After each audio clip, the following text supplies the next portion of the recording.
You know that feeling. You're completely surrounded by information, tasks piling up, endless demands on your attention. You feel like you're working incredibly hard, flat out even, but maybe not always getting the right things done. Well, you're definitely not alone. In this world just awash with data and deadlines, true effectiveness can feel really elusive sometimes. Welcome to the Deep Dive. I'm your host, and today we're diving deep into a truly timeless classic. It's one that promises to fundamentally change how you approach work, how you approach leadership. Peter F. Drucker's The Effective Executive. Think of this as one of our business book breakdowns, where we break it down so you can build up. This isn't just going to be a standard book review. Our mission here is to really distill Drucker's most critical insights. We'll unpack some surprising facts, maybe challenge a few common assumptions, and give you a shortcut, really, to understanding how to truly get the right things done. Our goal is for you to walk away not just informed, but genuinely inspired to apply these very practical disciplines. This deep dive is based on, well, a foundational text in management. It actually celebrated its 50th anniversary not long ago, but honestly, it feels as relevant today as when it was first written. And hey, if you find value in what we do here, maybe consider subscribing. Or check out the book itself through the link in our description. It really does help support these deep dives we do. Okay, so let's unpack this core idea from Drucker. It's maybe the most foundational and honestly perhaps the most counterintuitive one he presents. A lot of people assume effectiveness is just, an innate talent, something you're either born with or you're not. But Drucker argues the complete opposite. What's really fascinating is his point that even brilliant, highly intelligent people can be, and I quote, strikingly ineffectual if they haven't learned these specific disciplines.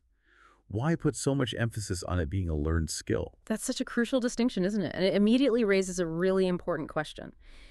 If the super brilliant can fail, what hope is there for the rest of us? But Drucker isn't just theorizing here. He offers concrete, very practical disciplines, things you can actually do.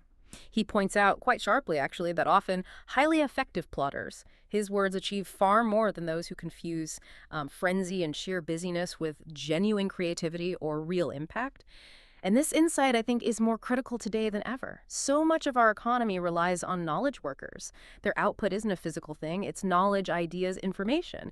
And these are, frankly, pretty useless unless they're applied effectively. So what does this actually mean for you listening right now? Drucker really broadens the definition of an executive. It's not just about the corner office or managing a team. He defines an executive as anyone responsible for a contribution that materially affects the capacity of the organization to perform and to obtain results. Exactly. And if you think about that, connected to the bigger picture, that definition is incredibly expansive. It's huge. It covers everyone from, say, a chemist in a research lab making a key decision about a line of inquiry that could change the company's whole future, to maybe a junior professional whose critical knowledge has a company-wide impact.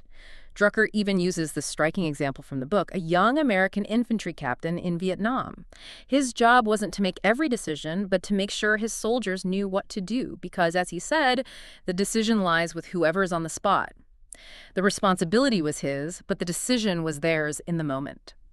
This means you, listening right now, you are almost certainly an executive in Drucker's eyes. It completely shifts the focus from hierarchy to impact, doesn't it? Yeah, it really does. It reframes responsibility. Okay, so moving from that foundational idea, Drucker makes another really counterintuitive claim, this time about mastering your time. He says, effective executives don't start by planning their work. They start by understanding where their time actually goes. Why is that so hard for us? Why don't we just know? It's fascinating, isn't it, how poorly equipped we often are to manage our own time. Our memory, it plays tricks on us. It's incredibly unreliable on this point. We think we spend our hours on the big priorities, but a simple, objective time log, just writing it down, almost always reveals a completely different reality.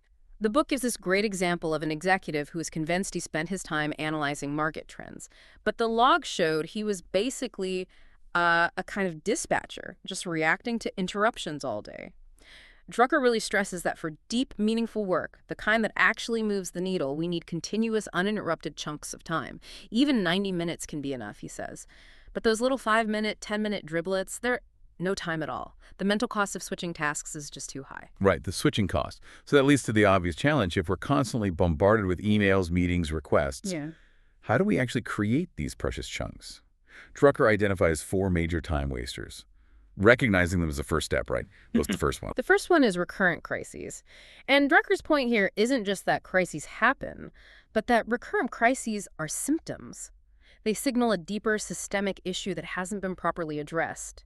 The real insight is realizing that a crisis happening again isn't just bad luck, it's actually a failure to learn, a failure to put a routine or a policy in place. He talks about things like the annual inventory crisis some companies face, or that classic U.S. Defense Department year-end spending scramble. A well-managed plan, he argues, is actually kind of boring because the potential crises have been anticipated and turned into predictable routines. Okay, so less drama, more systems thinking. Makes sense. What's the second big time waster? Second is overstaffing. Drucker has this interesting rule of thumb. If senior people are spending more than, say, 10% of their time on problems of human relations or sorting out jurisdictional disputes, then your team is probably too big. It means energy is being spent navigating internal friction rather than focusing on external results. Specialists, he argues, should often be consulted when needed, not necessarily kept on staff full-time, which can sometimes lead to more internal politics and, well, time wasting. Ah, interesting.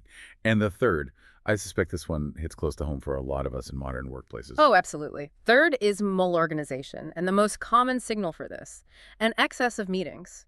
Drucker has that famous, maybe slightly brutal line, one either meets or one works, one cannot do both at the same time. Too many meetings often mean responsibility is diffused, information isn't flowing properly, and ultimately, a huge amount of time just gets vaporized. The book details this case of a company with 3 separate energy divisions stuck in non-stop meeting for years, just trying to coordinate things. A structural change was needed, not more meetings. Nonstop meeting for years. Wow. Okay, and the fourth major time waster. The fourth is malfunction in information. This isn't just about not having data, it's about getting the wrong kind of information, or getting it in a form that's useless for decision-making. Think about the hospital example he gives. They only got a bed count at 5 a.m. That completely missed all the mid-morning discharges, leading to really inefficient bed management. Or manufacturing businesses getting only averages when the people on the floor desperately need ranges and extremes to make smart, real-time operational decisions. Drucker suggests all these information problems can be fixed, often with surprisingly simple tweaks to processes or how we communicate. So identifying these time sinks. The recurrent crises, overstaffing, bad meetings, poor info is the first step. But then what? This leads to a crucial discipline, doesn't it? The courage to actually say no. It's about ruthlessly pruning activities that don't contribute. How hard is that in reality, and what does it unlock? It's incredibly difficult, let's be honest, because saying no often means pushing back on something that seems important, or maybe something asked by someone senior. It takes real discipline. But Drucker uses the example of Harry Hopkins during WWII. He was severely ill, had very limited energy, yet he became incredibly effective precisely because his limitations forced him to cut out absolutely everything except the truly vital matters. Interfere. Constraint-bred focus. And once you've pruned, the next step is to consolidate that discretionary time you've clawed back. That example of the bank president is so striking. He took all his calls only during a specific half-hour slot each day, right after his solid 90-minute deep work session. He figured any crisis that genuinely could not wait 90 minutes wasn't really a crisis, or at least not one he needed to solve immediately. He got more done in those focused sessions, Drucker says, than others achieved in a month of fragmented meetings. So maybe ask yourself, what are your biggest daily distractions? What are those recurrent crises that you could potentially eliminate with a clear routine or a simple policy? How much of your time is actually yours to direct? That's powerful. Okay, so you've diagnosed your time, pruned the waste, consolidated your focus. What's the next critical step in Drucker's framework for effectiveness? He shifts the focus from inward efforts, how busy you are, to outward results, and crucially, this idea of contribution. What does that mean in practice? Why is that shift so vital? Focusing on contribution really forces you to lift your head up, to look beyond your own silo, your own specialty or department, and think about the overall performance of the whole organization. It boils down to asking yourself constantly, what can I contribute that will significantly affect the performance and the results of the institution I serve? It's a fundamental mindset shift from task completion to impact creation. The source has some great illustrations, like the publications director who used to write at his audience versus the new one who learned to write for them. Understanding their needs, their context that focus on contribution changed everything. Or that agency VP at the bank. He saw a seemingly humdrum clerical department not just as an administrative cost center, but as a potential marketing force. He saw its potential contribution to sales. It's about seeing the bigger picture and your unique role in it. And that idea, leveraging for results, It seems to connect perfectly to his next point about building on strengths, doesn't it? Hmm? Because if you're focused on contribution, you're naturally going to want to use what actually works best. Exactly, you're tightly linked. Making strength productive is another absolute cornerstone of effectiveness for Drucker. It means you staff positions, you promote people based on what they can do exceptionally well. You focus on leveraging their unique capabilities, not on trying to minimize or fix their weaknesses. Lincoln apparently learned this the hard way. He went through 3 generals who seemingly had no major weaknesses but couldn't win. Then he turned to Grant. Grant had obvious flaws, sure, but he had one massive strength. He could win battles. That's what Lincoln needed. General Robert E. Lee, too. His key generals, like Stonewall Jackson, often had, quote, monumental weaknesses. But they also had one area of real strength, and Lee built his strategy around utilizing only that strength. You know Andrew Carnegie's famous epitaph, "Here lies a man who knew how to bring into his service men better than he was himself." That perfectly captures this philosophy. So if you're managing people, Drucker's advice is basically stop asking, how does this person get along with me? And start asking, what can this person do uncommonly well? Yeah. And maybe for yourself, asking, what am I uniquely good at? Where do I make the biggest difference? Precisely. And interestingly, this principle also applies upwards to managing your boss. It's definitely not about being a toady or a yes man. Not at all. It's about understanding your supervisor's strengths, their working style, how they best absorb information, and then presenting information, structuring your interactions in a way that enables them to use those strengths most effectively for the organization's benefit. There's a great example of a civil servant helping a new political appointee. The appointee was brilliant at external relations, but weak internally. The civil servant helped him focus where he was strong. And for yourself, yeah, it's absolutely about self-awareness. Know your own work habits. Are you a morning person or a night owl, a reader or a listener? And then build your work around your strengths, your optimal ways of working. So think about it. Where are your unique strengths? Or the strengths of your team members? How can you identify and really leverage them instead of getting constantly bogged down by perceived weaknesses? Okay, that brings us neatly to concentration. Drucker called this the secret of effectiveness, the simple mantra, first things first. Sounds easy, but it's clearly not, given how many of us feel pulled in 100 directions at once. What's the real challenge here? What does true concentration look like according to Drucker? The real challenge, I think, is the courage required. The courage to impose your own decision on time and events, to actively choose what matters most, and by implication, what you will not do right now. It's about achieving a kind of single-minded focus, at least for significant periods. He cites this pharmaceutical CEO who utterly transformed his company over many years. How? By concentrating exclusively on research direction for a period, then shifting focus entirely to international expansion, then finally concentrating on overall healthcare strategy. He achieved 3 massive strategic shifts by tackling them one at a time, sequentially. And this is why, as Drucker insightfully notes, this CEO actually needed much less time in the end than the rest of us because he wasn't disseminating his energy through constant context switching and juggling. Wow, one thing at a time, done well. And a key part of that powerful concentration you mentioned earlier is ruthlessly letting go of the past, even things that were once successful. That sounds, well, emotionally difficult. It absolutely is. It goes against the grain. Drucker calls it sloughing off yesterday. He argues that every organization, whether it's a business or a government agency, is susceptible to what he calls organizational obesity, clinging onto programs, products, or processes that no longer yield significant results simply because they were successful once upon a time or because they represent investments in managerial ego. We've all seen it. He praises DuPont as a company that, at least historically, excelled at this. They consciously made it a practice to abandon a product or a process before it begins to decline. This deliberate abandonment, this pruning, creates the essential space, the resources, the attention, the energy for innovation, and for focusing on the next important thing. It requires setting what Drucker calls posteriorities, actively deciding what you are going to stop doing, even if it's currently someone else's priority. Because, as he says, what you merely postpone, you often effectively abandon anyway, just less strategically. Posteriorities, I like that. Okay, so this concept of concentration and shedding the past leads us logically to the absolute culmination of effectiveness, decision-making. Drucker stresses that effective decisions are rarely simple choices between an obvious right and wrong. They're complex judgments, often between almost right and probably wrong.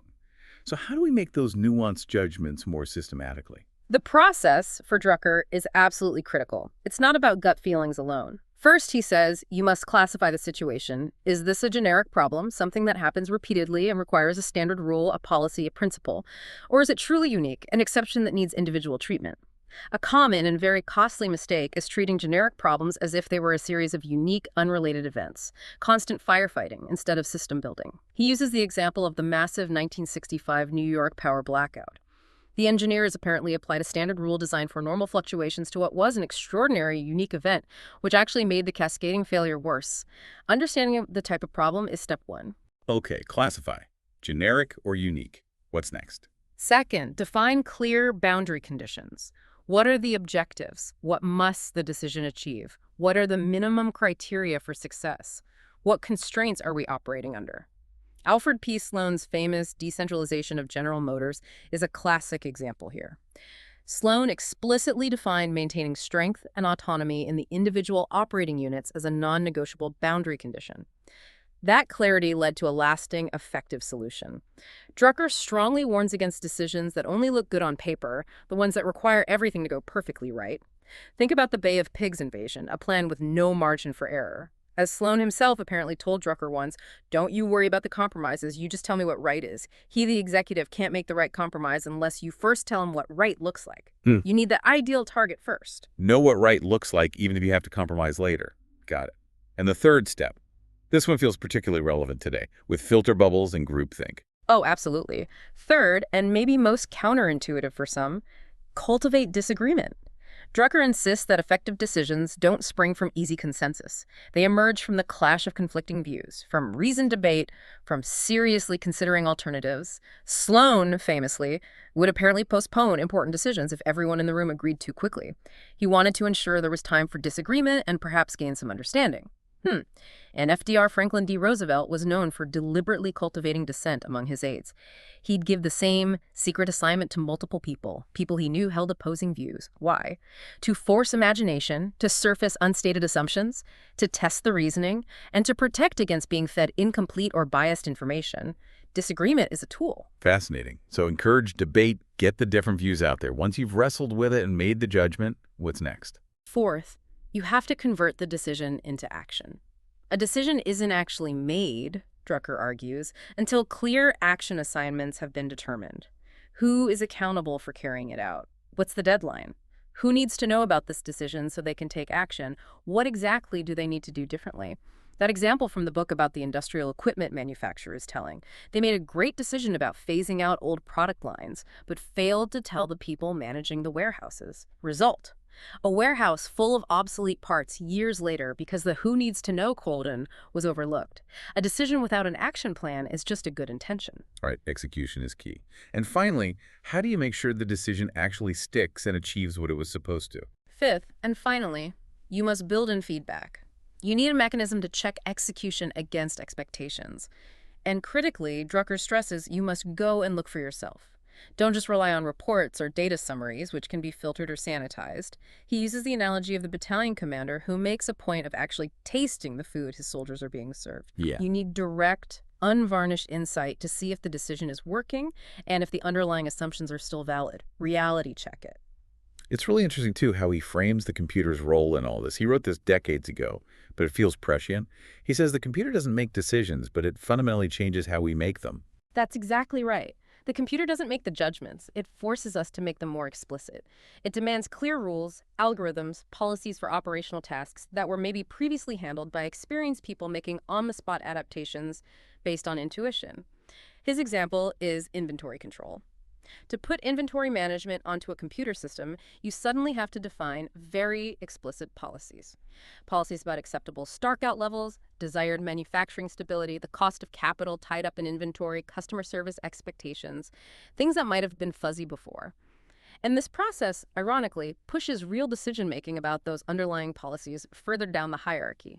It forces more knowledge workers to think like and become true executives, making judgments with broad impact. So maybe ask yourself, what are the recurring problems, the fuzzy areas, in your work that could actually be solved with a clear policy instead of constant firefighting? And are you deliberately seeking out enough diverse opinions, enough constructive disagreement before making your key decisions? You know, this whole deep dive into the effective executive, it really drives home that core message. Effectiveness isn't some magical gift you're born with. It's a discipline. a set of practices you learn, you hone, you relentlessly apply. It starts with seemingly simple, almost mechanical steps, like keeping a time log, but it quickly escalates, doesn't it? It moves into fundamental questions about your purpose, your unique contribution, and ultimately, I think about your character. It really is a journey he lays out, a journey from focusing on mechanics to focusing on analysis, from just being efficient to actually getting results, from following procedures to making genuine commitments.